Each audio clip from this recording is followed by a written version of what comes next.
Le porno est une boucherie. Des caméras dans l'abattoir. La manière dont la pornographie nous renvoie un message sur l'identité des femmes correspond à la manière dont la culture de consommation de viande parle de ce que sont les animaux et non de qui ils sont. Carol Adams, La politique sexuelle de la viande.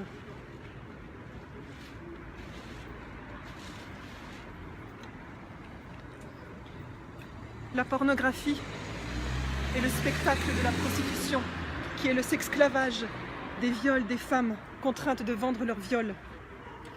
Nos corps ne sont pas viandalisables. Le porno est une boucherie.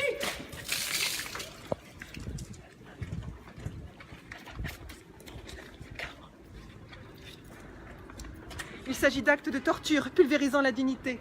L'espace pornographique est une zone de non-droit où règne l'embrochement des orifices féminins par la fureur masculine. Les viols y sont sériels et perpétuels par la cyberdiffusion des scènes de crime. Tous les sévices génitaux et les scénarios pervers y prospèrent, échappant aux lois du vivre ensemble qui régissent le reste de la société.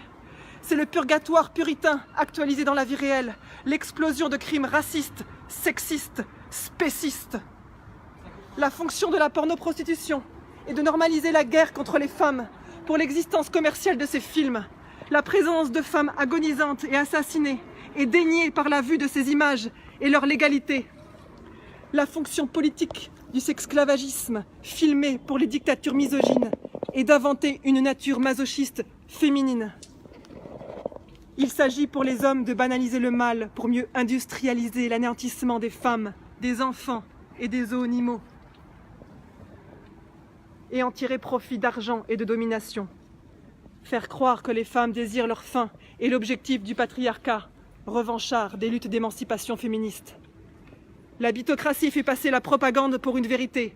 Monsieur Tout-le-Monde, biberonné au mensonge de sa violence naturalisée, ne va faire que hanter les femmes sans vouloir connaître son crime et savoir que les femmes existent autant que lui. Son appétit de dominant justifie à ses yeux la domination. Son désir sadique est pourtant hors sujet d'un combat de justice. Il ne s'agit pas de désirer le crime pour le légitimer éthiquement. Mais, autocentré, le bitocrate ne voit pas ce que montre sa bite. Il voit sa bite. Les hommes nagent dans la domination comme des poissons dans l'eau. Il faut retirer l'eau pour qu'ils comprennent l'agonie des femmes et des poissons, confisqués de la considération, asséchés de l'empathie, exsangues du sang de nos blessures, assoiffés de soins et de tendresse, sans oxygène pour pleurer.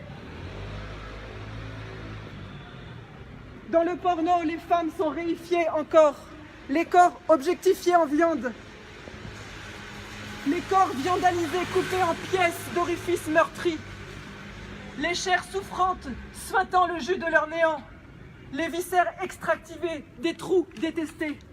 L'effraction effrayante que subit la femme a disparu de l'attention. Quand homme jouit, le repas doit se taire. Sade est insatiable et fait école de BDSM. Le pire est toujours à venir.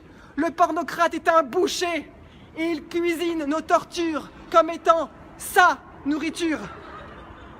Les caméras dans les maisons d'abattage sont une des armes de guerre du génocide favori d'Internet. Les actueurs payés pour violer utilisent leur bite comme un couteau et percent nos entrailles avec d'autres armes blanches de leur caisse à outils libérales. God bless you. La sophistication de mise à mort est redoublée par l'œil de la caméra voyeuriste qui fixe nos sexes et entre dans nos sphincters pour une duplication éternelle sur les tubes du net. Colosse, copie. La caméra subjective fait de tous les spectateurs un violeur virtuel. Nous sommes pénétrés pour l'embrochement.